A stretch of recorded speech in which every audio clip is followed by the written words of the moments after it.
Meu nome é Breno Barroso, sou médico formado pela Universidade Federal do Ceará, sou médico de família e comunidade formado na residência na Escola de Saúde Pública do Ceará, com especialização em preceptoria em residência de Medicina de Família e Comunidade pelo convênio na SUS, Universidade Federal de Ciências da Saúde de Porto Alegre. Estamos dando continuidade ao nosso módulo de saúde mental, ok? A gente já passou pela farmacoterapia, pela introdução aos transtornos mentais comuns, pelo transtorno ansioso, da ansiedade generalizada, transtorno misto ansioso-depressivo, o transtorno de pânico, diferenciando com os ataques de pânico. Nós também passamos agora pelo transtorno obsessivo-compulsivo e agora estamos chegando no subgrupo dos transtornos mentais relacionados com traumas e fatores de estresse. Dentro desse subgrupo existem 3 entidades, que elas são muito semelhantes entre si, mas que a gente precisa diferenciar, porque isso tem inclusive repercussão em tomada de decisão terapêutica, tá ok? Nós temos então o transtorno de estresse agudo, o transtorno de estresse pós-traumático e o transtorno de ajustamento ou adaptativo com sintomas ansiosos, tá ok? Vamos lá.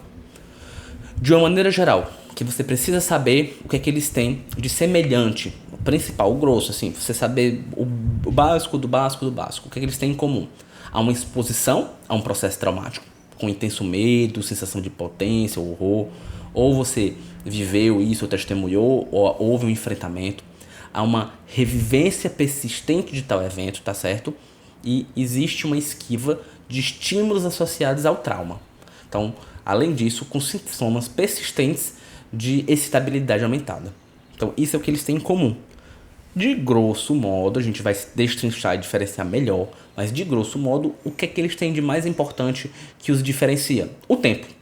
O transtorno de estresse pós-traumático, os sintomas, eles precisam estar recorrentes por pelo menos um mês, tipicamente mais de 6 meses, e o transtorno de estresse agudo com menos de um mês. Então, a grande diferença é o fator temporal, tá ok? Então, o transtorno de estresse agudo, e vejam bem como isso é importante para a sua tomada de decisão, ele é autolimitado, ok? Não são indicados psicofármacos no transtorno de estresse agudo. Você está indicado só psicoterapia de suporte, psicoterapia breve de suporte, numa entrevista de suporte, mesmo no atendimento clínico, tá certo? E indutores do sono quando a insônia é associada. O transtorno de estresse pós-traumático, ele é crônico, portanto, os psicofármacos podem ser indicados. No caso do transtorno de estresse pós-traumático, a psicoterapia ela é a primeira linha, mas aqui no transtorno de estresse pós-traumático, como pode haver uma comorbidade com outros transtornos mentais e pela sua própria disfunção crônica do transtorno de estresse pós-traumático, está indicado psicofármaco. Então isso é muito importante, a questão temporal do quadro clínico do seu paciente, tá certo? Vamos ao transtorno de estresse agudo. No transtorno de estresse agudo, os sintomas eles surgem em até 4 semanas do evento estressor inicial, certo? Os sintomas eles duram por pelo menos 3 dias e eles não duram mais do que um mês. Isso é muito importante, ok? Lembrando que são sintomas que são deflagrados pela exposição a situações que se assemelham ao evento estressor, ok? Então, no transtorno de estresse agudo, durante ou pelo menos por 2 dias, o paciente ele apresentará pelo menos 3 sintomas. Um sentimento de anestesia, de dormência, um esgotamento emocional, a redução da consciência, fica muito distraído, fica muito alheio ao que está acontecendo ao redor, há uma desrealização, ou seja, a sensação de que está sonhando com aquilo de novo, uma despersonalização, aquela sensação como se não fosse com você que estivesse acontecendo isso, como se fosse outra pessoa, e pode haver amnésia dissociativa, que é um outro transtorno mental, mas que está muito relacionado ao transtorno de estresse agudo, está muito relacionado com eventos estressores, os transtornos relacionados a traumas, tá certo? Lembrar que a amnésia dissociativa, ela não é você esquecer detalhes, ela é você esquecer as partes importantes do evento que aconteceu. Você se envolve num acidente de carro e não lembra que estava dirigindo, por exemplo. Então, são coisas importantes, pontos importantes que você bloqueia subconscientemente. Então, No quadro clínico do estresse agudo, a gente tem que ter no discurso do paciente, na sua investigação, na sua anamnese, pelo menos 9 pontos. As memórias elas têm que ser recorrentes, intrusivas e angustiantes do evento. Os sonhos, eles são aflitivos e recorrentes sobre o evento, a pessoa sonha recorrentemente com aquilo, tá certo? Nós temos reações dissociativas, ou seja, a pessoa sente que vai acontecer de novo, certo? Existe uma incapacidade, uma dificuldade de sentir sensações positivas, certo? Uma sensação alterada da realidade, uma incapacidade de lembrar de uma parte importante do evento traumático, que seria a amnésia dissociativa. E são feitos esforços, há uma esquiva, de novo a gente lidando com a esquiva, né? Há uma esquiva disfuncional, um esforço para evitar memórias, pensamentos ou sentimentos angustiantes, e esforços também para evitar lembranças externas, ou seja, para evitar lembrar daquela situação, você deixa de falar com pessoas, deixa de ir a lugares, deixa de fazer atividades por causa disso. Então há uma reação de esquiva. Costumam estar associados distúrbios do sono, hipervigilância, que vem com irritabilidade ou explosões exacerbadas, a dificuldade de concentração e resposta exagerada de sobressalto, a pessoa se assusta com tudo, relacionado à hipervigilância. Então, esse é o quadro clínico do transtorno de estresse agudo. Lembrando que ele costuma ser autolimitado, não dura mais de um mês e que não há indicação de um psicofármaco para um tratamento crônico. A sua linha terapêutica é entrevista, sessão de suporte, explorar o problema com a pessoa, tentar fazer ela racionalizar sobre aquilo, para que ela consiga sair daquele pensamento intrusivo e consiga seguir a rotina, ok? Isso é muito importante. Eventualmente, se a pessoa tiver muita insônia, algum indutor de sono só, certo? Em relação ao transtorno de estresse pós-traumático, eu inclusive coloquei aí a imagem do quadrinho do Punisher, o Justiceiro, porque ele é o protótipo do transtorno de estresse pós-traumático, pessoal. Recomendo que ou assistam a série, ou vejam um filme, ou leiam um quadrinho, porque é bem típico, realmente aquilo mesmo do transtorno de estresse pós-traumático, tá certo? Como assim? No transtorno de estresse pós-traumático, a gente vai, vamos supor que estamos entrevistando o Frank Castle, né? Aquela pessoa que ela recorrentemente ele foi um soldado, né? E isso é uma coisa, é um fator de risco muito importante. A vivência de guerra, a vivência de violência extrema, isso é um fator recorrente e é um fator importante de comorbidade, tanto no transtorno de estresse agudo quanto no transtorno de estresse pós-traumático, tá certo? A sensação de flashback de situações traumáticas. Ou seja, você vivenciou ou testemunhou uma situação ameaçadora à vida ou traumática, ou com violência extrema, tal como estupro, acidente, alguém gravemente ferido, morto, agressão, tortura na guerra.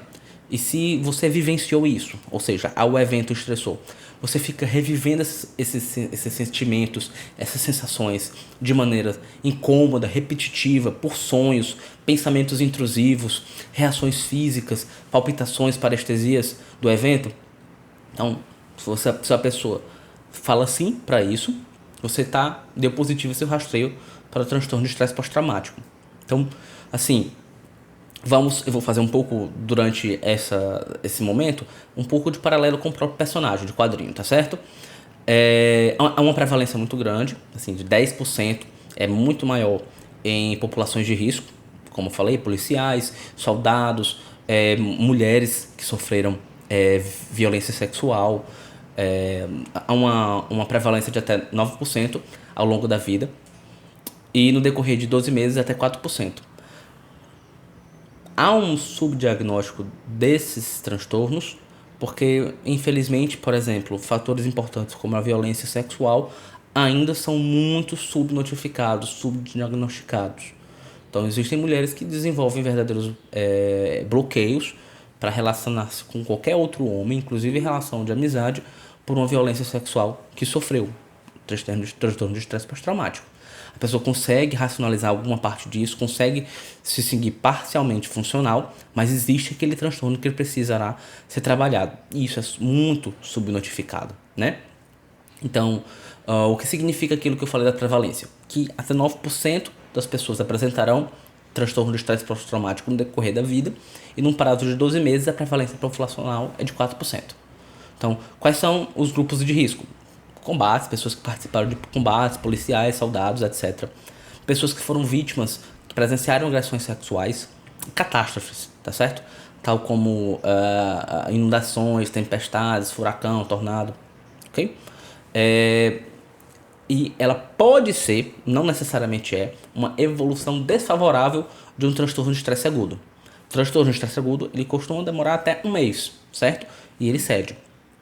Em alguns casos mais intensos, específicos, a pessoa pode sair de um quadro de transtorno de estresse agudo e evoluir para um transtorno de estresse pós-traumático, tá certo?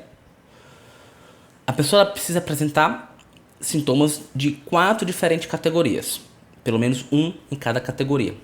Primeiro, sintomas de intrusão, de invasão. São as memórias recorrentes, involuntárias, intrusivas e perturbadoras. Os sonhos recorrentes sobre o evento. Agir ou se sentir como se estivesse ocorrendo de novo. Sentir um sofrimento psicológico ou físico intenso ao lembrar do evento. Há sintomas de esquiva. A pessoa evita pensamentos, sentimentos, memórias associadas ao evento. Evita locais, atividades, conversas ou pessoas associadas ao evento. Há efeitos negativos sobre a cognição e o humor, a perda de memória para partes significativas do evento, as convicções ou expectativas negativas persistentes e exageradas sobre si mesmo e sobre o... aí bateu. Pode recomeçar a frase, eu corto essa parte. Beleza.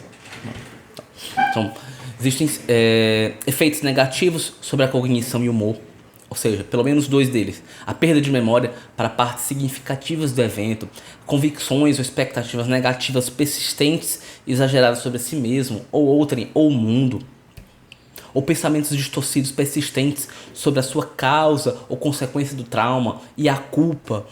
O estado emocional negativo persistente, a diminuição acentuada do interesse ou participação em atividades significativas, uma sensação de distanciamento ou estranhamento em relação a outras pessoas, a incapacidade persistente de experimentar emoções positivas e a questão também de sintomas de reatividade e excitação alteradas. A dificuldade para dormir, irritabilidade ou explosões exacerbadas, comportamento imprudente ou autodestrutivo, problemas de concentração, maior resposta de sobressalto, hipervigilância.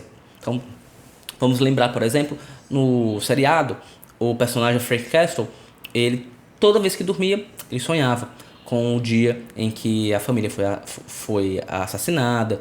Ele tinha, às vezes, estava desacordado durante um combate, ele imediatamente lembrava da esposa. Então ele tinha a dificuldade de conversar com outras pessoas, evitava de falar na esposa quando perguntavam sobre a família. Isso são sintomas de esquiva. Então ele é o protótipo do transtorno de estresse pós-traumático.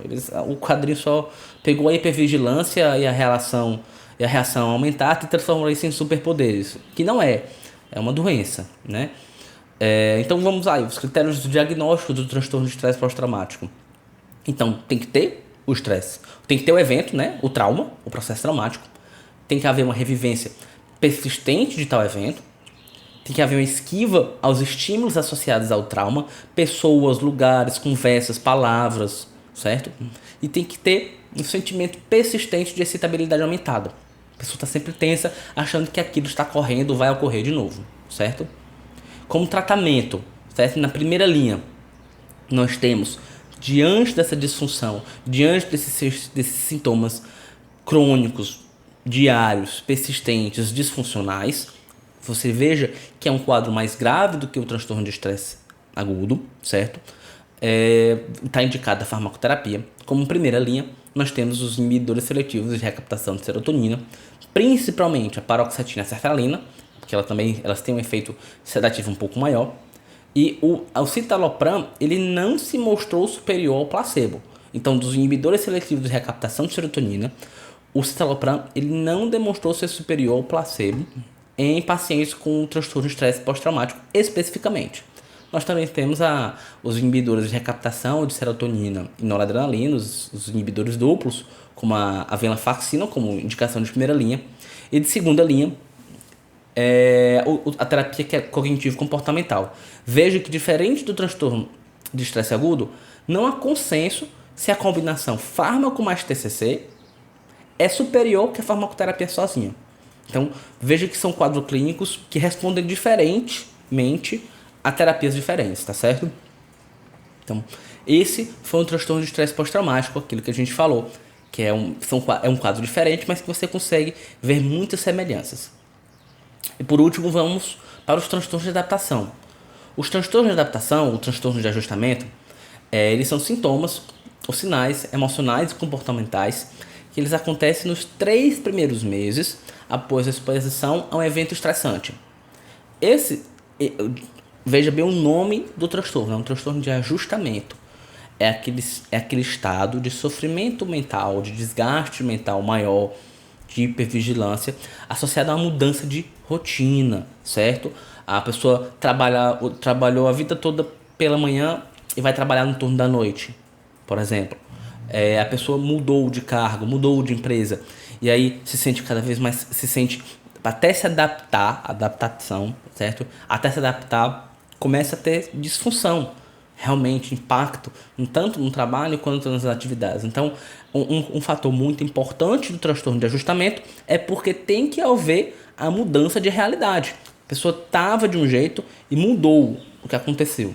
Você tem que investigar. Mudou de trabalho, mudou de emprego, mudou de local de moradia, mudou de cidade. Tem que haver uma mudança. E tem que ser nos primeiros 3 meses, tá certo? O transtorno de ajustamento é um transtorno também autolimitado, tá bom? Você tem que identificar um sofrimento acentuado desproporcional ao evento estressante. Isso levando em conta, lógico, fatores culturais e outros fatores. E é preciso haver um prejuízo funcional, social ou ocupacional significativo. É um transtorno, certo? Não pode ser, eu estou me acostumando, estou tendo mais dor de cabeça. Não é assim. A pessoa tem que estar rendendo menos, tem que haver um prejuízo nas relações interpessoais, tem que haver um transtorno, ok? Então, esses sintomas, eles se iniciam até 3 meses, desde o início do evento estressor, e eles não perduram por mais de 6 meses. Como é um transtorno autolimitado, ele precisa ser um diagnóstico de exclusão. Você precisa diferenciar a gravidade dos sintomas, a intensidade dos sintomas, com principalmente o transtorno de estresse pós-traumático.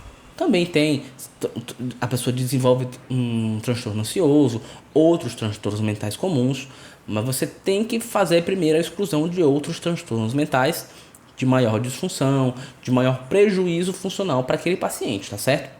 Porque quando você identifica isso, quando você é um transtorno de ajustamento, o tratamento principal é a psicoterapia, seja a psicoterapia de apoio ou a terapia cognitivo-comportamental.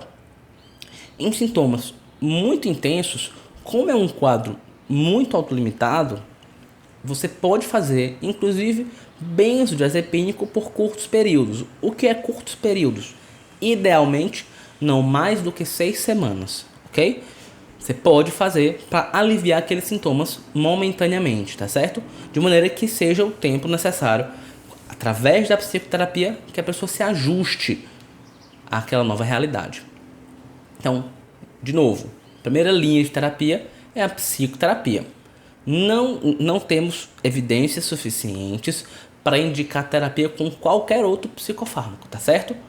Os benzodiazepínicos, se usados indiscriminadamente, não relacionados a sintomas intensos de ansiedade, eles podem induzir a conversão do transtorno de ajustamento, que é uma entidade, entre aspas, benigna, autolimitada, para um transtorno de estresse agudo ou um transtorno de estresse pós-traumático.